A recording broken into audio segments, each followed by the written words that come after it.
പല മീറ്റിങ്ങുകളിൽ ഇതിൻ്റെ ഭാഗികമായ ചിന്തകൾ നിങ്ങളോട് സംസാരിച്ചിട്ടുണ്ട്.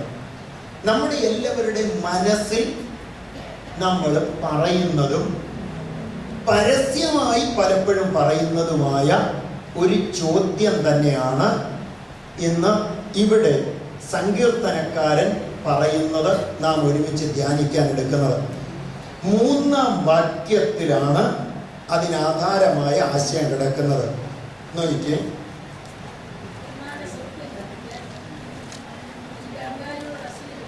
ദുഷ്ടന്മാരുടെ സൗഖ്യം കണ്ടിട്ട് എനിക്ക് അഹങ്കാരികളോട് അസൂയ തോന്നി.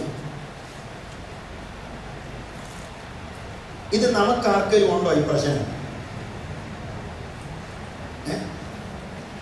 ഉണ്ടോ? നിഷ്പക്ഷമായി പറഞ്ഞാൽ മതി. ഉണ്ടോ? ഉണ്ട്. എല്ലാവർക്കും ഉണ്ട്. ഏറ്റക്കുറച്ചിലുണ്ടെന്നേ ഉണ്ട്. ദൈവവചനത്തിന്റെ പരിജ്ഞാനമൊക്കെ കിട്ടിയവരതിനെ എന്ത് ചെയ്യും? കുറച്ചുകൂടെ ഒക്കെ നിയന്ത്രിക്കും. അല്ലാത്തവർ അവർ പോലും, ഇത്ര വലിയ ആത്മീക തീഷ്ണതയിൽ നിൽക്കുന്നവർ പോലും ഈ ഒരു വിഷയത്തിന്റെ മുൻപിൽ പകച്ചു പോകുന്നവരാണ്. അതിന് തെളിവ് എടുക്കാം. ഇരമ്യ പ്രവചനം 12-ാം അധ്യായം അതിൻ്റെ 1-ാം വാക്യം. ഇരമ്യ പ്രവചനം 12-ന്റെ 1.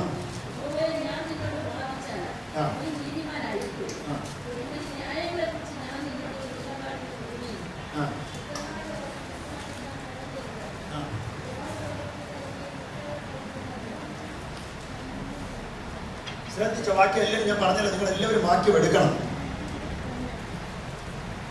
ഇയ്യോബിനും അറിയാം,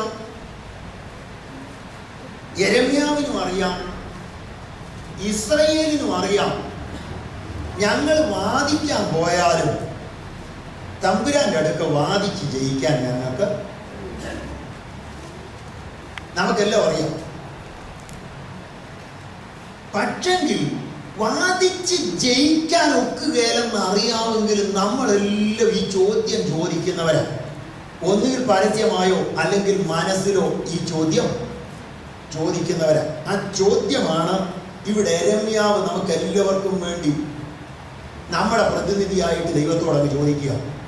ചോദിക്കുന്നത് ഇങ്ങനെ: എങ്കിലും ന്യായങ്ങളെ കുറിച്ച് ഞാൻ നിന്നോട് ചോദിപ്പാൻ തുനിയുന്നു. ആദ്യം തന്നെ മുൻകൂർ ജാമ്യം എടുത്തു. യഹോവേ, ഞാൻ നിന്നോട് വാദിച്ചാൽ നീ നീതിമാനായിരിക്കും. അല്ലാതെ എനിക്ക് നീതിമാനാണെന്നൊന്നും തെളിയിക്കാൻ ഒക്കത്തില്ല. നീ നീതിമാനായിരിക്കും. പക്ഷെ എന്നാലും എൻ്റെ നോട്ടത്തിൽ ന്യായമെന്ന് കാണുന്ന ചില കാര്യം ഞാൻ നിന്നോട് ചോദിക്കാൻ തുനിയും. എന്താണത്? ദുഷ്ടന്മാരുടെ വഴി ശുഭമായിരിക്കാൻ കാരണമെന്നാ. 2, ദ്രോഹം പ്രവർത്തിക്കുന്നവരൊക്കെ നിർഭയന്മാരായിരിക്കുന്നത് എന്ത്? 2 ചോദ്യമാണ് ഇവിടെ ചോദിക്കുന്നത്. ഇനി നിങ്ങൾ അതിൻ്റെ മറുപടി അതിൽ നിന്ന് കണ്ടെത്താമോ?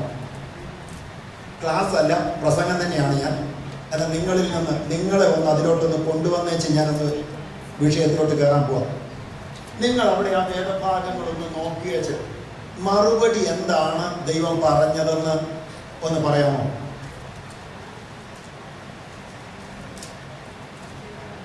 എല്ലാവരും വേദഭാഗമൊക്കെ ഒന്ന് നോക്കിയേച്ച് അതിൻ്റെ താഴോട്ടോ മുകളിലോട്ടോ ഒക്കെ ഒന്ന് വായിച്ച് വേണം ഇച്ചിരി നേരം ഒന്ന് നോക്കിയേച്ച് നിങ്ങളൊന്ന് പറഞ്ഞു എന്താ അതിൻ്റെ മറുപടി ദൈവം പറയുന്നത്.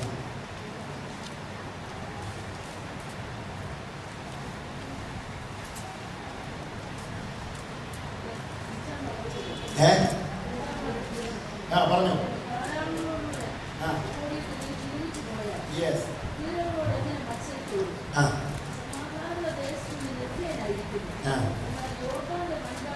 സ്തോത്രം. ഇത്രയൊക്കെ നമ്മൾ മനസ്സിലാക്കാൻ കഴിയുന്നതാണ് നമ്മുടെ പഠനത്തിന്റെ വിജയം. ചോദിച്ച ചോദ്യത്തിന് മറുപടി ദൈവം പറയുന്നത്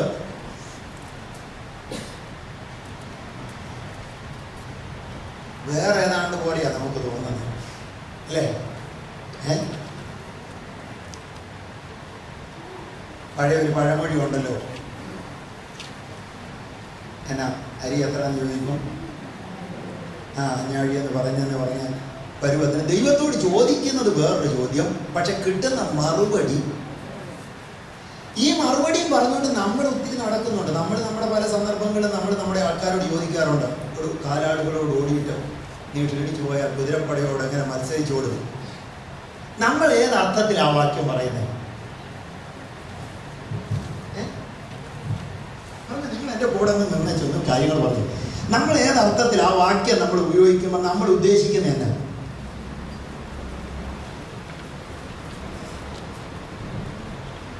സ്തോത്രം. ഇവിടെ ചോദിച്ച ചോദ്യത്തോട് ബന്ധപ്പെട്ട് മറുപടിയാണ് 5-ാം വാക്യം പറയുന്നത്. ഇതിനിടയ്ക്കത്തെ വാക്യമെല്ലാം നിങ്ങൾ വായിച്ചു നോക്കിക്കേ.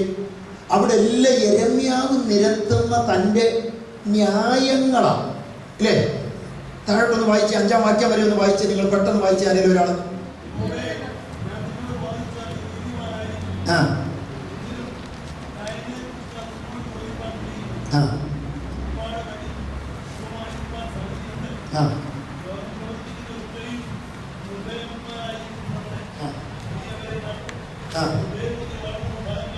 നോക്കണം, ദൈവം ന്യായം പറയുക. നട്ടത് അവരെ ആര് തന്നെയാണ്? നീ തന്നെയാണ് നട്ടത്. അവരെന്ത് ചെയ്യുന്നു? വേരൂന്നി വളർന്നിരിക്കുന്നു. അവരുടെ വായിൽ നീ സമീപസ്ഥനായും. ഇതാര് കണ്ട ന്യായമാണ്? യെരമ്യാവ് കണ്ടതാ. ഇതൊക്കെ കാണുമ്പോഴാണ് നമ്മുടെ പ്രചനം. പരമാർത്ഥതയോടെ നിഷ്കളങ്കതയോടെ ദൈവത്തെ സേവിക്കുന്ന ചില സാധുക്കൾ, അവരെക്കുറിച്ച് നല്ല അഭിപ്രായം നമുക്കുണ്ട്. അയ്യോ, അവരെ പോലെ വിശ്വസ്തര് ഇല്ല. പക്ഷെ ഈ പുള്ളി എപ്പോഴും എന്ത് ചെയ്യുക? നമ്മൾ ഈ പരമാർത്ഥതയോടെ എന്ന് പറയുന്ന പുള്ളി പ്രതിസന്ധി അനുഭവിക്കുക, കഷ്ടപ്പാട് അവൻ്റെ നീങ്ങുന്നില്ല, അവൻ്റെ കടബാധ്യത മാറുന്നില്ല, അവന് രോഗം മാറുന്നില്ല, അവൻ്റെ കുഞ്ഞുങ്ങൾക്ക് ഒരു അവസ്ഥയും ഒരു പുരോഗതി ഉണ്ടാകുന്നില്ല. പക്ഷെ മറുവശത്ത് അധരം കൊണ്ട് ഞായറാഴ്ച മാത്രം 10 സ്തോത്രം പറയുകയും ഹൃദയം കൊണ്ട് ദൈവത്തോട് ഒരു സത്യസന്ധതയും ഇല്ലാത്ത പുള്ളികളെ നമുക്കറിയാം. ആ പുള്ളികൾക്ക് എന്തില്ല? ഒരു കുഴപ്പവുമില്ല, അവർക്ക് രോഗവുമില്ല, പ്രശ്നവുമില്ല, അവരുടെ കൊച്ചുങ്ങൾക്ക് ഒരു വിഷയവുമില്ല, എല്ലാം എന്ത് ചെയ്യുന്നു? അപ്പൊ ഇത്രയും നാൾ പരമാർത്ഥതയിൽ ജീവിച്ച നമ്മളങ്ങ് വല്ലാതെ അഴിലുക. താഴ്ത്ത് വായിച്ചേ. എന്നെ നീ അറിയുന്നു.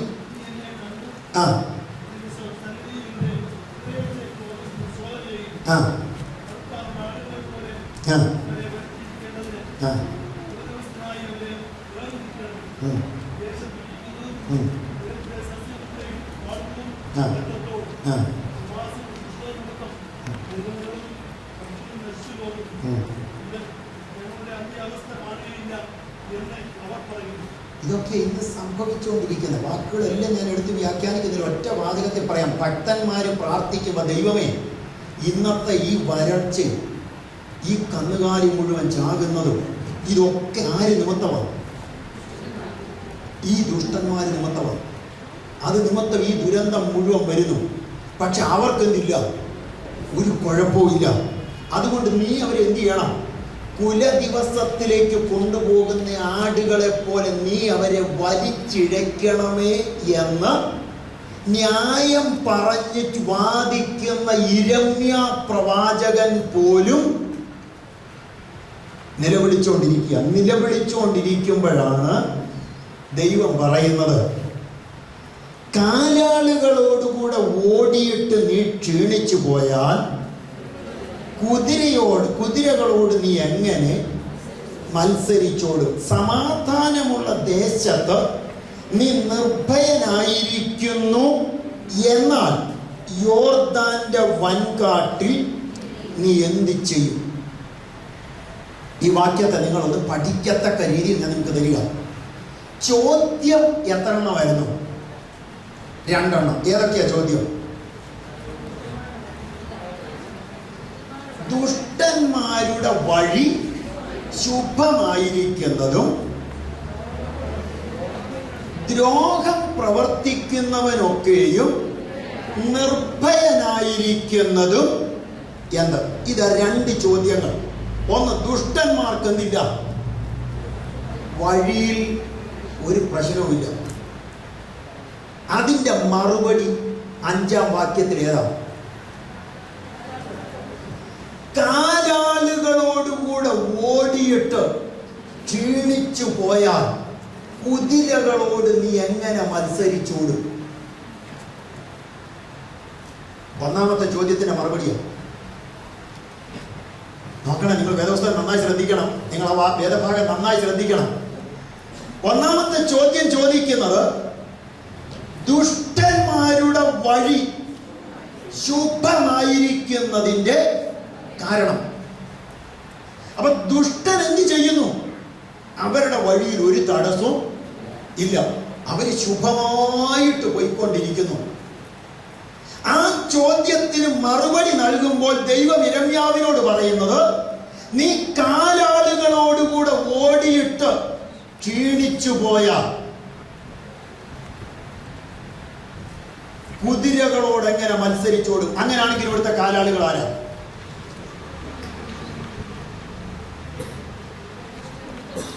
ഇവൻ ഉദ്ദേശിക്കുന്ന ദുഷ്ടന്മാർ. ആ ദുഷ്ടന്മാരുടെ സ്വഭാവം എന്നതാണ്? അധരത്തിൽ ദൈവം അവർക്ക് സമീപസ്ഥനാണ്, ഹൃദയത്തിൽ അവർക്ക് ദൈവം ദൂരസ്ഥനാണ്. പക്ഷെ അവർക്ക് എന്തില്ല? ഒരു പ്രശ്നവുമില്ല. അവരുടെ വഴിയിൽ യാതൊരു തടസ്സവുമില്ല. അവർക്ക് എന്ത് ചെയ്യാം? അവർക്ക് നന്നായിട്ട് ഓടിപ്പോകാം, ഒരു പ്രതിസന്ധിയുമില്ല. അപ്പൊ ഇത് ചോദിച്ചത് അത് എങ്ങനെയാണെന്ന് നമുക്ക് മനസ്സിലാക്കി തരാൻ രണ്ടാമത്തെ ചോദ്യത്തിന്റെ മറുപടി പറയുന്നതിന് ശേഷം നോക്കണം. ഒരു കാര്യം കൂടെ അവരോട് പറയുന്നുണ്ട്. 6-ാം വാക്യം വായിച്ചാൽ ഇതിന്റെ നിർവചനം കുറച്ചും കൂടെ വ്യക്തമാകും. 6-ാം വാക്യം.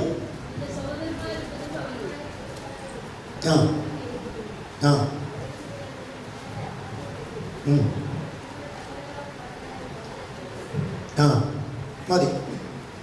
എനിക്ക് ഇച്ചിരി ബുദ്ധിമുട്ടായിരിക്കും ഞാൻ ഈ പറഞ്ഞു വരുന്നത് ഗ്രഹിക്കാൻ. നീ ഇപ്പൊ എങ്ങോട്ടാ നോക്കിയത്? നീ ഇന്നായിരിക്കുന്ന സമൂഹത്തിൽ, നീ നിലവിളിക്കുന്ന ജനത്തിന്റെ നടുവിൽ ദുഷ്ടന്മാരെന്ന് നിന്റെ വീക്ഷണത്തിൽ പരസ്യമായി മനസ്സിലാകുന്ന ഒരു ഗണത്തെ നോക്കിക്കൊണ്ടാണ് നീ പറയുന്നത് അവർക്കൊരു കുഴപ്പമില്ലല്ലോ എന്ന്. പക്ഷെ ദൈവം പറയുക, നീ അത് നോക്കിയച്ചു പറയുമ്പോൾ, തിരുവഴുത്തിൽ ഞാൻ പറയുന്ന വാചകം നന്നായി ശ്രദ്ധിക്കണം. ഇന്ന് നീ ഇതേ കണ്ടുള്ളൂ, പക്ഷെങ്കിൽ ഒരല്പം കൂടെ കഴിഞ്ഞാൽ നീ ഇതിനേക്കാൾ വലിയത് കാണാൻ പോവുക. അതെന്താണ്? നിന്റെ വിചാരം നിന്റെ സഹോദരനും നിന്റെ പിതൃഭവനവും ഒക്കെ ഭയങ്കര വിശ്വസ്തന്മാരും ഭക്തന്മാരുമാണെന്നാണ്. എന്നാൽ അത് നിന്റെ ധാരണയാണ്. ഇന്ന് നീ ആ സഹോദരന്മാരെന്നോ പിതൃഭവനമെന്നോ ഉള്ളവരെ അല്ല, അവരൊക്കെ നല്ലവരാണെന്നും അതിന് പുറത്ത് നിൽക്കുന്ന കുറെ എണ്ണം അവരാണ് ദുഷ്ടന്മാർ, അവർക്കൊരു കുഴപ്പവുമില്ലെന്നും നീ വിധി പറയുമ്പോൾ, നിന്റെ കൂടെ നിന്നോട് കൂടെ കൂട്ടായ്മ ആചരിക്കുന്ന, നിന്നോട് കൂടെ അപ്പം മുറുക്കുന്ന, നീ വിശുദ്ധരെന്ന് പറയുന്നവന്റെ ആന്തരിക നില നീ ഇന്ന് വരെ അറിഞ്ഞിട്ടില്ല.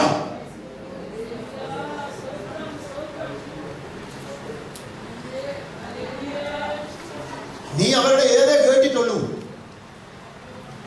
അവിടുന്ന് വാചകം എടുത്തേച്ചാ മതി. ഞാൻ പറഞ്ഞല്ലോ, വ്യാഖ്യാനിക്കുമ്പോൾ നിങ്ങൾ എന്റെ കൂടെ നിൽക്കണം. നീ അവന്റെ ചക്കരവാക്യം കേട്ടുള്ളൂ. ചക്കരവാക്ക് കേട്ടപ്പോൾ നിന്റെ സഹോദരനും നിന്റെ പിതൃഭവനത്തിനും പെട്ടവൻ നിന്റെ നോട്ടത്തിൽ വിശുദ്ധനാണ്. ബാക്കി മുഴുവൻ ദുഷ്ടന്മാര്. അവരുടെ കൂടെ ഓടിയപ്പോഴത്തേക്ക് ഇപ്പൊ എന്ത് ചെയ്തു? എന്നാൽ നാളെ നിന്റെ പിതൃഭവനത്തിൽ, നിന്റെ സഹോദര വർഗത്തിൽ ഇന്ന് നീ ദുഷ്ടന്മാരെന്ന് പറയുന്നതിനേക്കാൾ പോക്കടയായതിനെ നീ കാണുമ്പോൾ നിന്റെ ഗതി എന്തായിരിക്കും?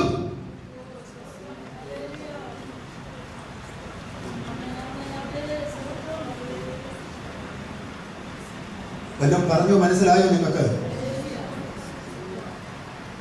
പച്ച മലയാളത്തിൽ പറഞ്ഞാൽ പെന്തക്കോസ്തിലോട്ട് വന്ന നീ കാണാൻ കിടക്കുന്നേ ഉള്ളൂ.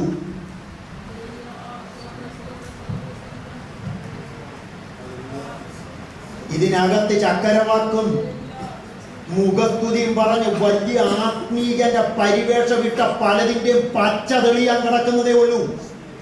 അത് കാണുമ്പോ പിടിച്ചു നിൽക്കാനുള്ള കരുത്ത്, ആ കുതിരകളുടെ കൂടെ മത്സരിച്ചോടാനുള്ള കരുത്ത് ഇന്ന് നീ പ്രാപിക്കുന്നില്ലെങ്കിൽ ഈ കാലാളുകളോട് ഓടിച്ച ക്ഷീണിച്ച എങ്ങനെ അതിന്റെ കൂടെ ഓടും? മനസ്സിലായോ? ഞാൻ പറഞ്ഞ വചനം മനസ്സിലായോ? എല്ലാവരും ഇവിടെ ശ്രദ്ധിക്കണേ. പറഞ്ഞ വചനം മനസ്സിലായോ? നമ്മൾ ചോദിക്കുന്ന ഭാഷ എന്നാ ഇതിങ്ങനെ? ദൈവം തമ്പുരാൻ പറഞ്ഞ മറുപടിയാ. വേറെ ആരോടും അല്ല പറഞ്ഞ. ആരോടാ പറഞ്ഞേ? ഞാൻ എൻ്റെ ദൈവവചന പഠനകാലത്ത് 5 വയസ്സുള്ളപ്പോൾ ഞാൻ പാലക്കാട് പോയതല്ലേ. പാലക്കാട് ഞാൻ ജീവിക്കുന്ന സമയത്ത് 1-ാം ക്ലാസ്സിൽ ചെന്ന് അവിടെ ചേർന്ന് സ്കൂളിലൊക്കെ ചെല്ലുമ്പോൾ 3-ാം ക്ലാസ് വരെ കല്ലടിക്കോട് എന്ന് പറഞ്ഞ സ്ഥലത്ത് ഒരു മാപ്പിള സ്കൂളുണ്ട്, അവിടെ പഠിച്ച്. അതിനുശേഷം പിന്നെ കരിമ്പ ഹൈസ്കൂളിലോട്ട് മാറി, അങ്ങോട്ട് ഞങ്ങൾ താമസം മാറിയപ്പോൾ. അപ്പോൾ ഏതൊരു കൊച്ചും എടാ ജെയിംസ് ഇതിലോട്ട് പോകുന്ന ഒരു പ്രതീതിയാണ് മനസ്സിൽ കിടക്കുന്നത്. അങ്ങനാണെങ്കിൽ അന്ന് ബൈബിൾ സ്കൂളിലോട്ട് പോകുക എന്ന് പറഞ്ഞാൽ എന്നതായിരിക്കും നമ്മുടെ സ്വപ്നം. 18 വയസ്സുള്ളപ്പം പ്രീ ഡിഗ്രി തട്ടിമുട്ടി അങ്ങോട്ട് തീർത്തേച്ച് ബൈബിൾ സ്കൂളിൽ പോവുക. കൊച്ചിനിക്കറെ നേതാണ്ട് വലിയ മുണ്ടുമൊക്കെ വലിച്ച് ചുറ്റി, അന്നത്തെ സ്റ്റൈലിൽ ഒരു വളയങ്കാലം കുടയൊക്കെ മേടിച്ചു, ഒരു ബാഗും നീണ്ട വെള്ള ഷർട്ടും ഒക്കെ മേടിച്ചുകൊണ്ട് ഹൈസ്കൂളിലോട്ട് വരിക. സ്വപ്നം കാണുന്ന എന്നതാ, അയ്യോ വിശുദ്ധന്മാരെ. ഇങ്ങോട്ട് വന്ന് കയറിയപ്പോഴാണ് വിശുദ്ധന്മാരെ കണ്ടവരെ. കൂടെ പഠിക്കുന്ന ബൈബിൾ സ്കൂളുകാരും പഠിപ്പിക്കുന്നവരും. പിശാചിന്റെ ഏറ്റവും വലിയ തന്ത്രം, എവിടെ ചെന്നാലും അവിടുത്തെ പോക്കടയെ തന്നെ നമ്മുടെ കണ്ണുമുമ്പിൽ കൊണ്ടു പെടുത്തി. അപ്പൊ നമ്മൾ ചിന്തിക്കുകടാ, ഇതിനേക്കാൾ ഞാൻ എത്ര മെച്ചമായിരുന്നു. അപ്പൊ പിന്നെ അതിനപ്പുറത്തോട്ട് എന്നിട്ട് ഞാൻ പഠിക്കാൻ കയറിയ കോളേജിൽ നിന്ന് 1 കൊല്ലം കഴിഞ്ഞപ്പോൾ ഞാൻ പറഞ്ഞു, അപ്പച്ച ഞാൻ എനിക്കിവിടെ കൊക്കത്തിൽ എനിക്ക് അങ്ങോട്ട് പറ്റുന്നില്ല, ഞാൻ പോവുക വലിയിടത്തോട്ട് ചെന്നപ്പോൾ ഏറ്റവും വലിയ മഹാന്റെ വികൃതിയായി എൻ്റെ കണ്ണുമുമ്പിൽ കാണുന്നു. ക്ഷമിക്കണം ഞാൻ ഇത്രയും പച്ച തെളിച്ച് പറഞ്ഞത്. രാവിലെ ക്ലാസ്സിന് പോകാനായിട്ട് പിള്ളേരിറങ്ങിയപ്പോൾ 1-2 സീനിയേഴ്സ് ഡോർമെറ്ററിയുടെ വെന്റിലേഷൻ്റെ മണ്ടയ്ക്കൂടെ നിന്ന് നോക്കിക്കൊണ്ടിരിക്കുന്നു. അപ്പോൾ ഈ പെട്ടെന്ന് സീനിയേഴ്സുമായിട്ടൊക്കെ കമ്പനി കൂടുന്ന ഈ പ്രകൃത ഭയം കൊണ്ട് ഞാൻ ചോദിച്ചു, എന്നാടോ അച്ചാച്ചന്മാരിന്ന് പോകാതെ ഇവിടെ നിൽക്കുന്നു? അവർ മിണ്ടുന്നില്ല. കുറെ കഴിഞ്ഞപ്പോൾ എത്തി നോക്കിയപ്പോൾ നമ്മൾ കണ്ടു ചില ബിരുദന്മാരുടെ ബിരുദം. പിന്നെ കൊണപ്പെടുവോ?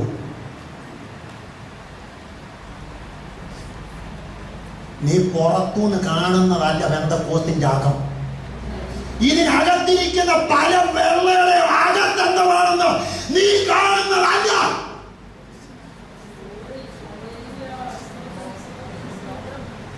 നീ പുറത്ത് പലതും കണ്ടേച്ച് പലരെയും ദുഷ്ടന്മാരെന്ന് പറയുമ്പോ നീ ഇന്ന് വിശുദ്ധനെന്ന് പൊതിഞ്ഞു വെച്ചേക്കുന്ന പല ദൈവങ്ങളുടെ അകം നീ കാണുമ്പോഴാണ് കുതിരയുടെ കൂടെ ഓടുന്ന ഓട്ടത്തിൽ നിന്റെ നില എന്താണെന്ന് പച്ച തെളിക്കേണ്ടത്.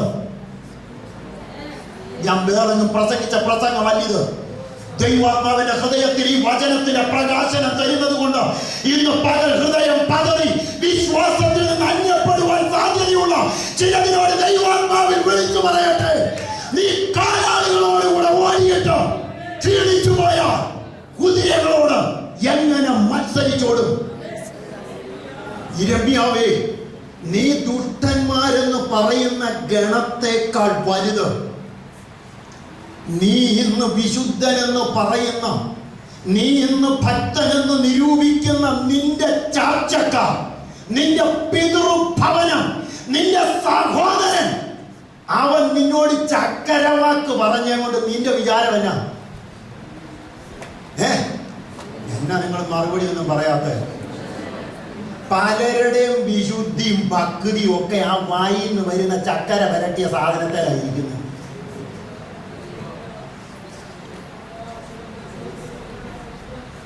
ഞാൻ എൻ്റെ വാചകം ഒന്നും പറയുന്നില്ല, ആ പച്ച വാചകം അതുപോലെ അങ്ങ് പറയുക. എന്താ അതിന്റെ പേരവിടെ എഴുതി വെക്കുന്നത്? പണ്ട് നാടൻ ഭാഷ പറഞ്ഞ പലതിന്റെ നാക്കില്ലായിരുന്നെങ്കിൽ പണ്ടിറക്കിപ്പോയനെ. ഭക്തനും വിശുദ്ധനുമായിട്ടൊക്കെ പലതും ഭിന്നുന്നത് വിലസുന്നത് നാവിന്റെ പച്ച കൊണ്ട് മാത്രമാണ്. അകത്തോട്ട് നോക്കുന്നവൻ വിലപിക്കുന്ന ഇരമ്യാവുമാരുടെ മുൻപിൽ അകത്തോട്ട് നോക്കുന്നവൻ നമ്മുടെ പച്ച അറിയുന്നുണ്ട്.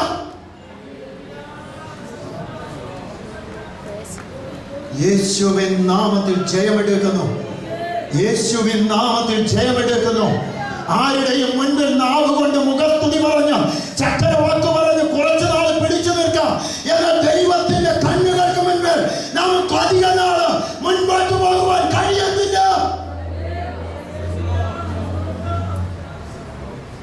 വചനത്തിൽ അംഗീകരിക്കുന്നവർ ഒരുമിച്ചൊന്ന് സ്തോത്രം ചെയ്യാം. വചനം അത് അതുപോലെ ഉൾക്കൊള്ളുന്നെങ്കിൽ, ഏറ്റെടുക്കുന്നെങ്കിൽ ദൈവസന്നിധിയിൽ സ്തോത്രം ചെയ്യാം. യേശുവിൻ നാമത്തിൽ ജയമെടുക്കുന്നു.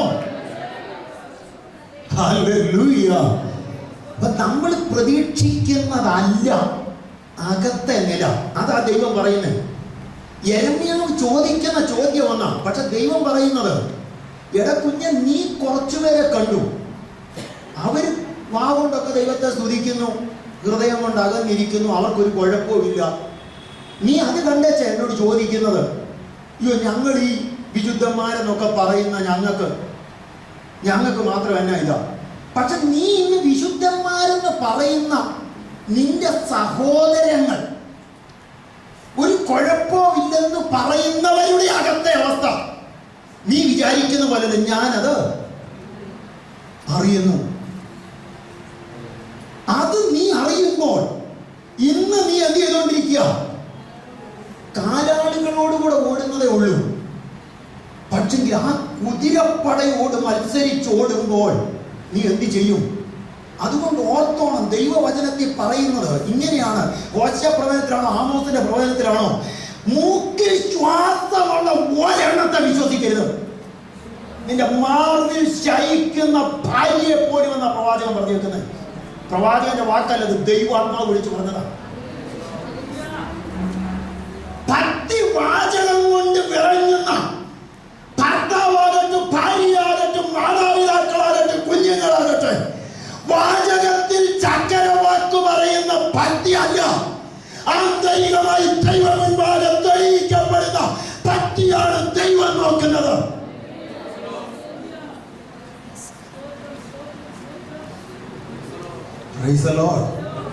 പിണങ്ങിയെന്ന് തോന്നുന്നു. സഭായോഗത്തിന് പറ്റിയ പ്രസംഗമൊന്നുമല്ല.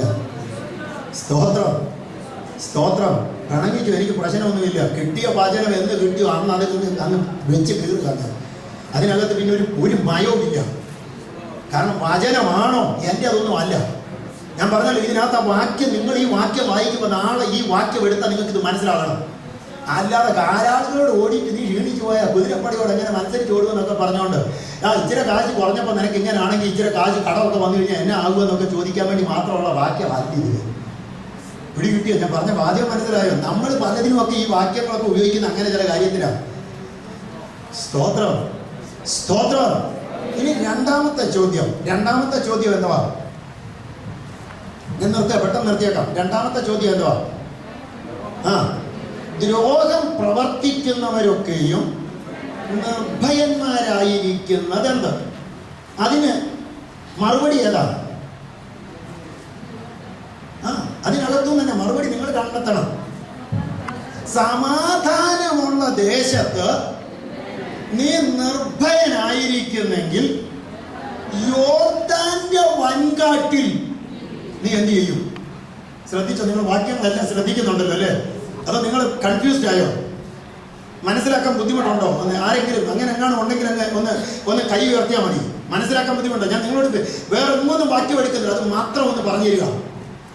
സമാധാനമുള്ള ദേശത്ത് നിർഭയനായിരിക്കുന്നു എങ്കിൽ യോർദാന്റെ വൻകാട്ടിൽ എന്ത് ചെയ്യും? നമുക്ക് വാക്യം വായിച്ചാൽ പിടികിട്ടിയത്, പക്ഷെ നമ്മൾ ഈ ശൈലിയൊക്കെ ഉപയോഗിക്കുന്നുണ്ട്.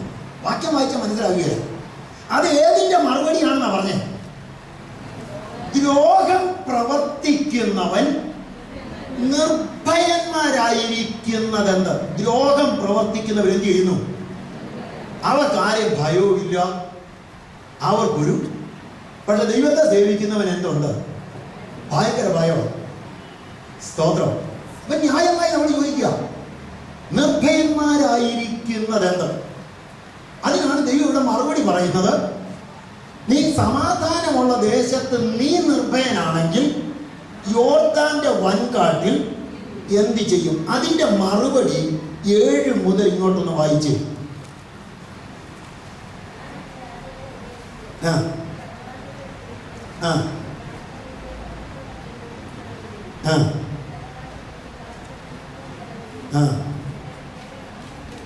മച്ചനോട് ഉറക്കി ഒന്ന് വായിച്ചമ്മ.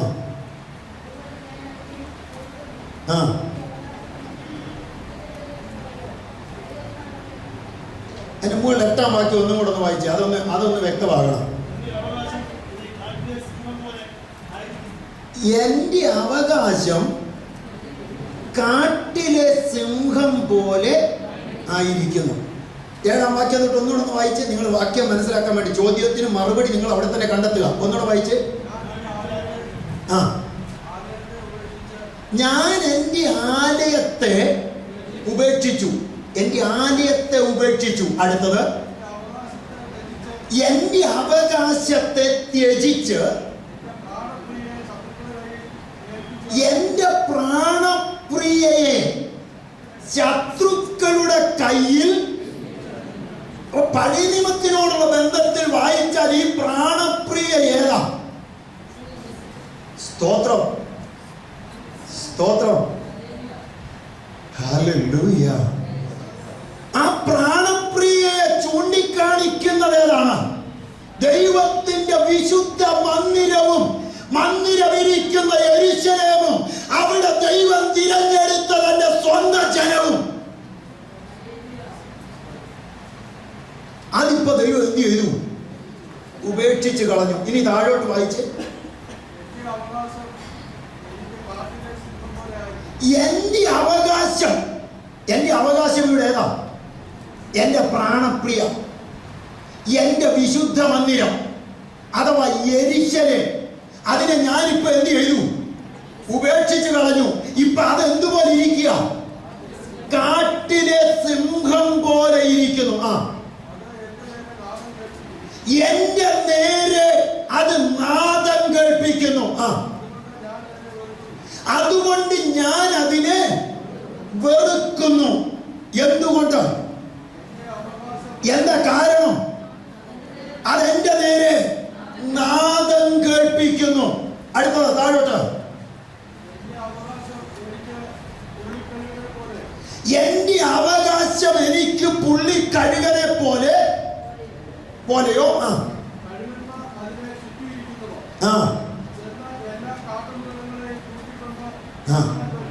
സ്തോത്രം. ഒറ്റ ഭാഷ പറഞ്ഞാൽ ദൈവാലയത്തെ നോക്കിയേച്ച് കർത്താവ് പറഞ്ഞ വാക്കെന്താ?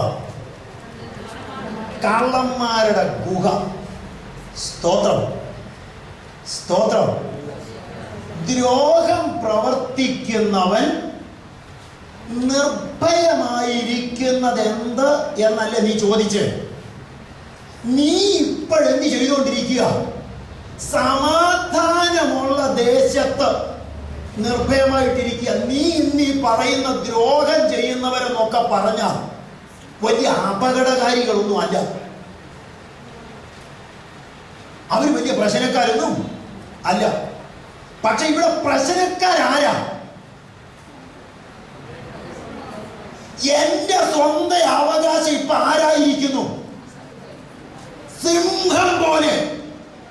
ഈ സിംഹം കിടന്ന് മുരണ്ട് നാദം കേൾപ്പിച്ചുകൊണ്ടിരിക്കുക. എന്തിനു വേണ്ടിയാ? ഇതിന്റെ ആഹാരം എന്നതിൽ കവിഞ്ഞ്, ഇതിന്റെ ആവശ്യം നിർവഹിക്കുക എന്നതിൽ കവിഞ്ഞ് ഇവർക്ക് യാതൊരു മൂല്യവും അവർക്കില്ല. അവരിന്നും നാദം കേൾപ്പിക്കുന്നത് മുരളുന്നതും ഒക്കെ എന്തിനു വേണ്ടിയാ? പക്ഷെ ഞാൻ ഈ ആലയം കൊടുത്തത് എന്തിനു വേണ്ടിയാ? അപ്പൊ ഇന്ന് എന്റെ ദൈവസഭ എന്ന, മണവാട്ടി എന്ന, അല്ലെങ്കിൽ വിശുദ്ധ മന്ദിരം എന്ന, എന്റെ പ്രാണപ്രിയ എന്ന ജനം എന്തുപോലായി? വൻകാട്ടിൽ ആഹാരത്തിന് മുരളുന്ന സിംഹത്തെ പോലെ കേവലം ആവശ്യങ്ങൾക്ക് വേണ്ടി മാത്രം മുരളുകയും നീതിയും മൂല്യവും ഇല്ലാത്ത വ്യക്തികളാകുകയും ചെയ്തു. വ്യക്തികൾ മാത്രമല്ല, താഴോട്ട് വായിച്ച് 14-ാം വാക്യം.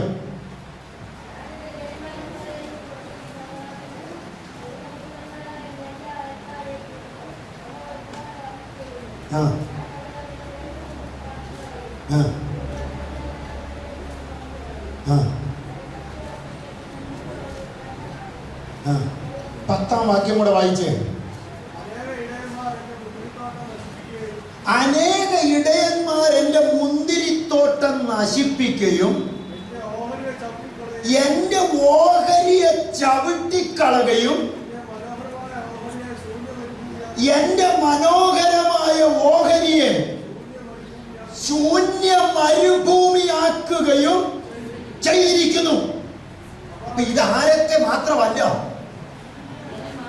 ജനം മാത്രമല്ല, എന്റെ പ്രാണപ്രിയ എന്നും എന്റെ വിശുദ്ധ മന്ദിരമെന്നും എന്റെ സമ്പത്തെന്നും ഞാൻ പറഞ്ഞ ദൈവത്തിന്റെ വിശുദ്ധ മന്ദിരത്തിൽ വരുന്ന ജനം മാത്രമല്ല, അതിന്റെ നടത്തിപ്പുകാരും ഇപ്പൊ ആരായി? സിംഹത്തെ പോലെയും പുള്ളിക്കഴുകനെ പോലെയും ആക്കി. അവരാകപ്പാടെ അവർക്ക് വേണ്ടതെന്തുവാ? സിംഹമാണെങ്കിൽ മുരളും. എന്തിനു വേണ്ടി? അതെന്തിനാ നാദം കേൾപ്പിക്കുന്നത്? അവനും അവന്റെ കുഞ്ഞുങ്ങൾക്കും വേണ്ടത് ഓടി എവിടെ എത്തണം? ഹലോ, നിങ്ങൾ ഇവിടെ ആണോ? എന്റെ കൂടെ നിങ്ങൾ ചിന്തിക്കുന്നുണ്ടോ? ഇവൻ മനത്തിൽ കടന്നുകൊണ്ട് ഒന്ന് മുരളുന്നത് എന്തിനു വേണ്ടിയാ? ആഹാരം ഇവന്റെ ഗുഹയെ ചെല്ലണം. അതി കവിഞ്ഞ് ഇവൻ എന്തില്ല. അവൻ നീ ഇതുവരെ ഇത് കണ്ടില്ല. നീ കണ്ടത് ഏതേ ഉള്ളൂ? പുറത്ത് ദ്രോഹം പ്രവർത്തിക്കുന്ന ചിലതിനെ കണ്ടുള്ളൂ. പക്ഷെ അകത്ത് കിടക്കുന്ന ദുഷ്ടത നീ കണ്ടില്ലെന്ന് യെരമ്യാവിന് കൊടുക്കുന്ന മറുപടിയാ. പിടികിട്ടിയോ? വല്ലതും മനസ്സിലായോ? ഞാൻ പറഞ്ഞ വല്ലതും മനസ്സിലായോ? അകത്തതൊന്നും കണ്ടില്ലെന്ന്. ബാബുച്ചാൻ ഇടയ്ക്കൊക്കെ വന്നേച്ചെന്നോട് ഇങ്ങനെ ചില കാക്കുകളൊക്കെ ഇങ്ങനെ പറയും, എൻ്റെ ഭാഷ ഒരിടത്തും പോയി ഒന്നിനും കയറാത്ത നല്ലത് ഇവിടൊക്കെ ഇങ്ങനെ നിൽക്കുന്നു. കണ്ടില്ല, കാണാൻ കിടക്കുന്നേ ഉള്ളൂ. ചെന്ന് വല്ലയിടത്തുമൊക്കെ, സ്തോത്രം അച്ഛാ ഇവിടെ ശ്രദ്ധിച്ചോണേ, പലയിടത്തുമൊക്കെ ചെന്ന് ചിലയിടത്തോടൊക്കെ കയറുമ്പോഴാണ് ഇതിനകത്തെ കഴുതകളെയും കുതിരകളെയും പുള്ളിക്കഴുകന്മാരെയും സിംഹത്തെ ഒക്കെ കാണണമെങ്കിൽ അകത്തോട്ട് ചെന്ന് കയറി നോക്കണം. പക്ഷെ അന്നേരം പിടിച്ചു നിൽക്കണമെങ്കിൽ ആദ്യം എന്ത് ചെയ്യണം? ഇവിടെ ദൈവജനത്തിന്റെ കൂടെ ഓടിയിട്ട് നിൽക്കാൻ മേലാത്തവനാ മറ്റോടത്ത് പോയി നിൽക്കുന്നത്. Hello, praise the Lord, praise the Lord. ഞാൻ പറഞ്ഞ വല്ലതും മനസ്സിലായോ? മനസ്സിലായോ? ചുറ്റുപാടിൽ നിന്നുകൊണ്ട് ആരെയും നോക്കിയേച്ച് വിമർശിക്കരുത് കേട്ടോ. വിമർശിക്കുന്നവൻ എങ്ങോട്ട് നോക്കി വിമർശിക്കണം? പുറത്ത് നിൽക്കുന്ന നേതാക്കന്മാരെ വിമർശിക്കുകയല്ല, നമ്മുടെ അകത്തോട്ട് നോക്കിയിട്ട് ദൈവത്തിന്റെ പ്രാണപ്രിയ എന്ന് അറിയപ്പെടുന്ന എന്റെ അകത്ത് എന്റെ നില എന്താണെന്ന് ഞാൻ ദൈവത്തോട് ചോദിക്കണം.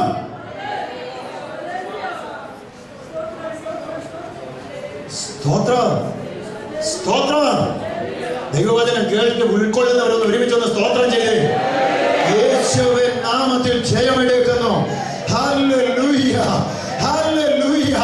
കാലാളുകളോട് നീ ഓടുന്നതേ ഉള്ളൂ. കുതിരകളുടെ സ്വഭാവം എന്താണെന്ന് നീ ഇതുവരെ കണ്ടിട്ടില്ല. ചക്രവാക്കും മുഖസ്തുതിയും പറയുന്ന നിന്റെ കൂട്ടു സഹോദരൻ പോലും അവന്റെ യാഥാർത്ഥ്യം കാണുമ്പോൾ ദൈവകൃപ വലിച്ചെറിഞ്ഞ ഓടേണ്ടുന്നവരല്ല നീ. സ്തോത്രം, സ്തോത്രം. അതുകൊണ്ട് ദൈവത്തിന്റെ വചനം പറഞ്ഞത് നിന്റെ മൂക്കി ശ്വാസമുള്ള ഒരുത്തനെ എന്ത് ചെയ്യരുത്. കാരണം അവർക്ക് ചക്രവാക്ക് എന്തും പറയാം. എൻ്റെ ഭാഷയെ, എൻ്റെ അമ്മാമ്മയെ ഞാൻ ഇന്നലെ രാത്രി മുഴുവൻ ഇരുന്ന് അങ്ങ് യാചരിച്ചുകൊണ്ടിരിക്കുകയായിരുന്നു. ഈ നാകിൻ്റെ പച്ചല പറഞ്ഞ് രക്ഷപ്പെട്ടു പോകുന്നു. ഹലോ, മൂക്കും കുത്തിക്കിടന്ന് ഉറങ്ങിയാലും നമ്മൾ എന്താ പറയുന്നത്? പിണങ്ങിയോ? സ്തോത്രം, സ്തോത്രം, സ്തോത്രം, സ്തോത്രം. Hallelujah, hallelujah. എന്ന് പകൽ ഓർക്കുക, ചക്രവാക്കൊക്കെ പറയുന്ന പുള്ളികളുടെ അകത്തെ പച്ച കാണുമ്പോൾ, യാഥാർത്ഥ്യം കാണുമ്പോൾ നമ്മൾ ആരും ദൈവകൃപ വിട്ട് അന്യപ്പെട്ടു പോകരുത്. ഇന്ന് നീ നിർഭയമായിട്ടിരിക്കുകയാണ്. ഇന്ന് നീ യാതൊരു ദോഷവുമില്ലാതെ ഇന്ന് സമാധാനത്തോടെ പാർക്കുകയാണ്. അന്ന് നിന്റെ വിശ്വാസത്തിന്റെ ചൂടെന്തെന്ന് നീ സ്വയം തിരിച്ചറിഞ്ഞെങ്കിൽ നാളെ ഇതിനേക്കാൾ വലുത് വരുമ്പോൾ നിൽക്കാൻ നിനക്ക് കഴിയത്തുള്ളൂ. നീ ഭക്തനെന്ന് കരുതുന്നവർ, നീ വിശുദ്ധനെന്ന് കരുതിയ പലരും നിന്റെ മുമ്പിൽ യാഥാർത്ഥ്യം വെളിപ്പെട്ടു വരുമ്പോൾ, അവർ ഭക്തരല്ലെന്ന് കാണുമ്പോൾ നീ വിശ്വാസത്തിൽ നിന്ന് നീ ചെയ്ത് യിരെമ്യാവിന് ദൈവത്തിന് കൊടുക്കാനുള്ള മറുപടി ഇതാ. യിരെമ്യാവ് അത് ആദ്യം തന്നെ പറഞ്ഞു, ന്യായം പറയാനായിട്ട് അങ്ങോട്ട് വന്നാൽ ഞാൻ ആരാകില്ല. എന്നിട്ട് നമ്മൾ സമ്മതിക്കുവോ? സ്തോത്രം. ഇയ്യോബിന്റെ വാക്യം കൂടെ ഒന്ന് എടുത്ത് ഞാൻ അവിടെ വാക്കുകൾ നിർത്തുക. ബാക്കി ഈ അധ്യായം നിങ്ങൾ പിന്നെ പോയി വായിച്ചോട്ടാൽ മതി. ഇത്രയും പറഞ്ഞു കഴിയുമ്പോൾ നിങ്ങൾക്ക് ഏകദേശം മനസ്സിലാവുമല്ലോ. ദൈവവചനത്തിന്റെ ഈ യാഥാർത്ഥ്യം നിങ്ങളൊന്ന് മനസ്സിലായി കഴിഞ്ഞാൽ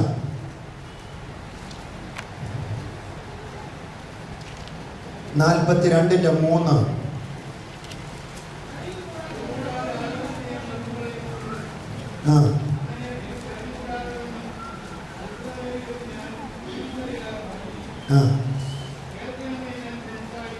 40:8 കൂടെ വായിച്ചേ. 40:8.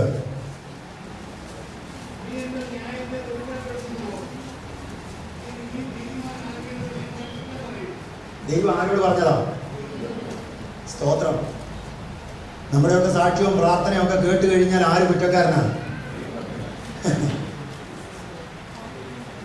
ദൈവം തമ്പുരാൻ ചുഴലിക്കാറ്റിലൊന്ന് ഇറങ്ങും കേട്ടോ. എന്നിട്ട് പറയും, മോനെ നീ അര കെട്ടിക്ക്, പറ്റുമെങ്കിൽ എൻ്റെ മുമ്പിൽ വന്ന് നിൽക്കുക, ഞാനൊന്ന് ചോദിക്കുന്നതിന് നീയാ. സ്തോത്രം. നീ നീതിമാനാകേണ്ടതിന് എന്നെ കുറ്റം പറയുന്നു. നീ എൻ്റെ ന്യായത്തെ ദുർബലപ്പെടുത്തുന്നുവോ? ഇത് കേട്ട 5-ാം വാക്യത്തിൽ ദൈവം തമ്പുരാൻ ഇറങ്ങി വന്ന ഉടനെ ഇയ്യോബ് പറഞ്ഞൊരു വാചകം കേട്ടോ. 4-5 വാക്യം.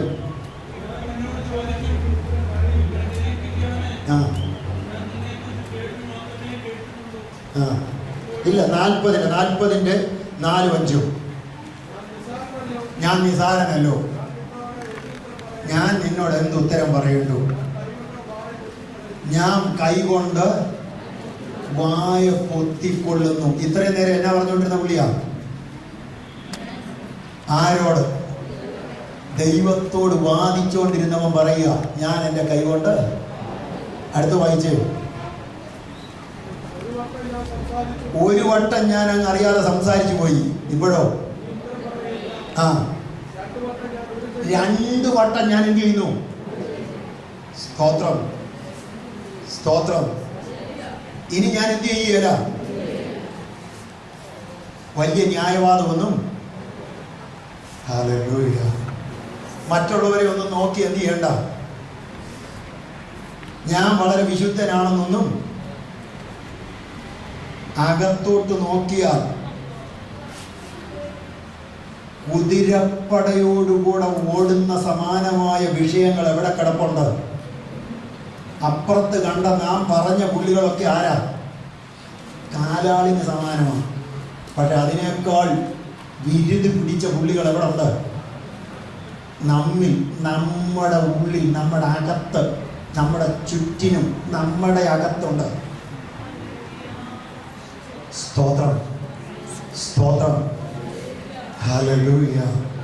ദ്രോഹം പ്രവർത്തിക്കുന്നവൻ ശുഭമായിരിക്കുന്നത് എന്ത് എന്ന് പറയുമ്പോൾ എൻ്റെയും നിങ്ങളുടെയും ദ്രോഹമൊക്കെ നോക്കിയേച്ച് ദൈവം തമ്പുരാൻ അതുപോലെ ചെയ്യുകയായിരുന്നെങ്കിൽ നമ്മളൊക്കെ ബാക്കി കാണുമായിരുന്നു. പക്ഷെ ദൈവം വിലപിക്കുക, എൻ്റെ പ്രാണപ്രിയ ഈ വിലപിക്കുന്ന ഇരമ്യ ഉൾപ്പെട്ട് നിൽക്കുന്ന എൻ്റെ പ്രാണപ്രിയ ആരുപോലായി? സിംഹം പോലെ, പുള്ളിക്കഴുകൻ പോലെ. അവര് മുരളുന്നുണ്ട്, അവരിരയ്ക്ക് വേണ്ടി പറക്കുന്നുണ്ട്. അവർക്കാകെ എന്ത് ലക്ഷ്യമുള്ളൂ? ഇവിടുത്തെ ആഹാരം. അതുകൊണ്ട് ഞാൻ അവരെ എന്ത് ചെയ്തു? സ്തോത്രം. ചില വാക്യങ്ങൾ കൂടെ ഞാൻ പറഞ്ഞല്ലോ, ആ വാക്യങ്ങൾ പലതും നിങ്ങളുടെ മുമ്പിൽ വായിക്കാനുണ്ട്. പക്ഷേ നിങ്ങൾ എൻ്റെ കൂടെ എത്രത്തോളം വാക്യത്തെ സന്തോഷിക്കുന്നെന്ന് എനിക്കറിയാൻ പാടില്ല. അതുകൊണ്ട് ഞാൻ നിർത്തുക. നോക്കിക്കേ, 12-ാം അധ്യായത്തിൽ 15-ാം വാക്യം മുതൽ ഒന്ന് വായിച്ചേ. 14-ന്റെ അവസാന ഭാഗം മുതൽ, ഞാൻ അവരെ അവരുടെ ദേശത്ത് നിന്ന് പറിച്ചു കളയും. ആരെ? ഈ പറിച്ചു കളയുന്നതിനകത്ത് ആരും പോകുന്നുണ്ട്?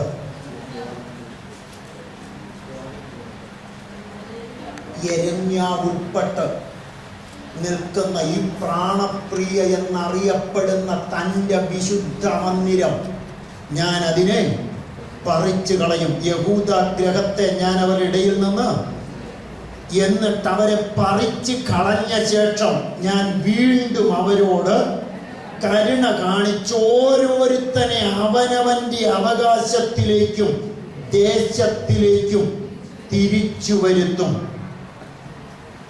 അവർ എൻ്റെ ജനത്തെ ബാലിന്റെ നാമത്തിൽ സത്യം ചെയ്യുവാൻ പഠിപ്പിച്ചതുപോലെ യഹോവയാണ് എന്ന് എൻ്റെ നാമത്തിൽ സത്യം ചെയ്യുവാൻ തക്കവണ്ണം എൻ്റെ ജനത്തിൻ്റെ നടപടികളെ താല്പര്യത്തോടെ പഠിക്കുമെങ്കിൽ അവർ എൻ്റെ ജനത്തിൻ്റെ മധ്യേ അഭിവൃദ്ധി പ്രാപിക്കും. സ്തോത്രം. ദൈവം എന്ത് ചെയ്യും? പറിച്ചു കളയും. എന്നിട്ട് ദൈവം എന്ത് ചെയ്യും? കരുണ കാണിച്ച് മടക്കി വരുത്തും. എന്നിട്ട് അവൻ എന്ത് ചെയ്യും? എൻ്റെ നടപടികളെ അവർ പഠിക്കുമെങ്കിൽ ഞാൻ അവരെ അഭിവൃദ്ധി നൽകും. കണ്ണുകൾ അടയ്ക്കാം.